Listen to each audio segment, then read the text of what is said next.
What's up, everybody? Mike Lindsley back with you. It's an ML Sports Take here from Rosie's Corner. It is Wednesday, which means they're going to be open all day and into the evening, 8 o'clock, which means you can order lunch, you can order dinner, you can get the pizza wing combinations, meatball bombers. I just ordered up a Reuben myself. They can make specialty salads as well here at Rosie's Corner. Make sure you stop by all day long. And of course, you can grab fish tomorrow and on Friday for your specialized fish Friday.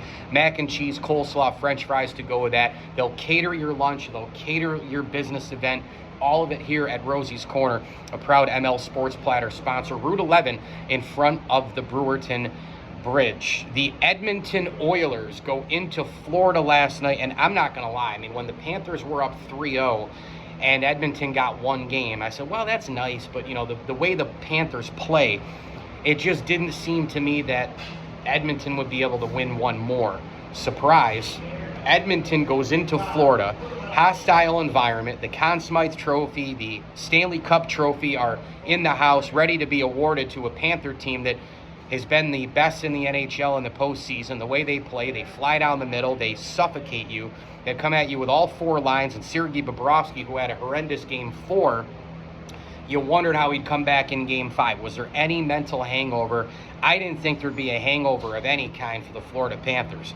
Well, sports, ladies and gentlemen, can bring some surprises to you, and Edmonton was absolutely unbelievable. I thought the first period, like the first 10 to 12 minutes, we were going to learn a lot about this hockey game.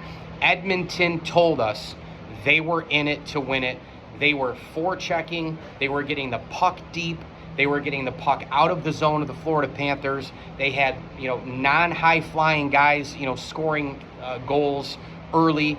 Connor Brown gets that unbelievable play, and you heard Ray Ferraro talk about it, just a sensational goal where he was able to tip, use control, balance, the speed. He goes in and then barely gets the backhand past Bobrovsky. Bobrovsky did get a little bit of a toe pad, or a bottom pad on that one, but it wasn't enough. And then Edmonton kept humming and kept humming and kept humming, and they end up winning the hockey game. Now, they were up, 3-0 and 4-1, I believe. Edmonton just played a great game. Now, Florida got a couple goals to make it very interesting. That third period, if you're an Oiler fan, you were absolutely on the edge of your seat, hoping, praying that they were going to clear pucks out and all the rest, which they ended up doing. To me, though, the key goal in this game was the one where Corey Perry scored it. And Ray Ferraro outlined it. If you get a chance to go watch the video, Ray Ferraro's description is absolutely fantastic. Darnell Nurse signals for Corey Perry to jump on the ice with a late deal there. And if he doesn't get on, if he doesn't hear that situation, the change can't happen properly. Connor McDavid flies up the ice. He makes an unbelievable play in between a couple of Florida Panthers. Dipsy do dazzle roo, back and forth, stick control and all the rest. He gets close to Bobrovsky. He passes it across. Perry stuffs it in. That goal was so unbelievable, but the communication for Darnell, no, you get on the ice to Corey Perry, was the key to that play. And then, of course, the world's best player, Connor McDavid, doing his thing. By the way Sergei Bobrovsky has played the last two games, and the way Connor McDavid has come on and taken over the series, right now, I don't care who wins the Stanley Cup, unless Sergei Bobrovsky goes out and does some kind of 34 saves out of 35, or he's a perfect 30 for 30 and gets a shutout in Game 6, whatever the case may be, I think Connor McDavid, even in a losing cause, should win the Conn Smythe. When you look at all of the points, you look at the records he's been setting, you look at getting his team back in the Stanley Cup Finals after being down 0-3, I think Connor McDavid's the Conn Smythe winner no matter what. Remember, this is a playoff reward. This is a playoff award. And so it includes the entire postseason. The Stanley Cup Finals has a huge part of it, okay? It's a huge deal. It plays a huge part in it. But I just think when you look at the whole thing with McDavid, and now, his team was down 0-3, people say, aren't you going to score? Aren't you going to do anything? He's now willed his team back, not on his own, but a good chunk has been Connor McDavid. To me, I think he's the Conn Smythe no matter what. Now, interesting point to end on here with Edmonton. Because these teams play so geographically far apart, Florida, Edmonton, way up in Western Canada, The travel in the NHL, they're milking this series out like crazy with these travel days. These teams don't play again until Friday.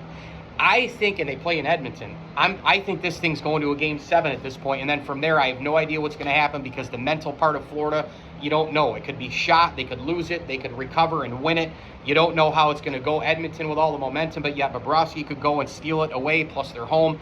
In a Game 7, you could guess, you could ask a million questions. You're not going to get any answers until the game's actually played. But Game 6 going back to Edmonton, not only does Edmonton have the momentum and the home ice and the edge as far as that one game inside of a 7-game series, they have another huge advantage. As these days go by, these travel days, Florida is thinking more and more and more. You can't get right back out to the ice to correct what you had happen in the last game. They're thinking over and over about, how did this happen? How did we let him back in? How did we get bombed in Game 4? Is our goaltender a problem all of a sudden now? What happened to this guy and that guy? Here's another thing. Edmonton scoring on... No, I forgot one thing. I wanted to mention this too. Edmonton also has a couple things going for it. Everybody's contributing. Everything's working. Bouchard, Hyman, McDavid, the big guns and all that, but they're getting the non-superstar goals. They're getting the pen kill continuing on. At one point, they killed 42 of 43 power plays. Oh, by the way, their power play is scoring as well. Hyman on the deflection off the Bouchard shot last night with the final couple of seconds. They got another power play tally later in the game. Everything working. Power play, special teams, Skinner making stops between the pipes.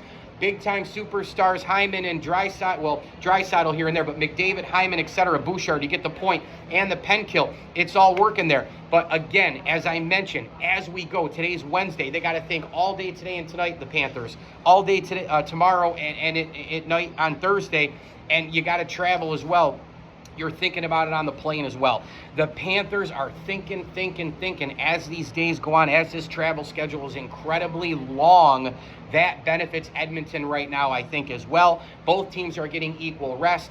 That benefits Edmonton as well, although they probably want to get right back out again anyway because they have all the momentum. But from a pure mental standpoint, not the game, not the physical, not the mental, the mind games, Edmonton is at a major advantage here because they are so strong mentally. They're feeling it.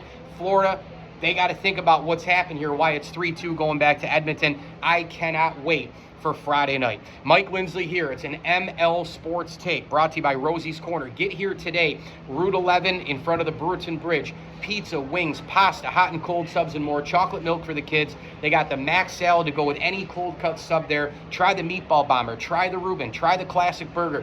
Try the stuffed shells. Try the garlic parm wings. Order for lunch. Order for dinner. Fish Friday coming up here in a couple of days as well. Rosie's Corner is a proud ML Sports Platter sponsor. As I always tell you, enjoy the games.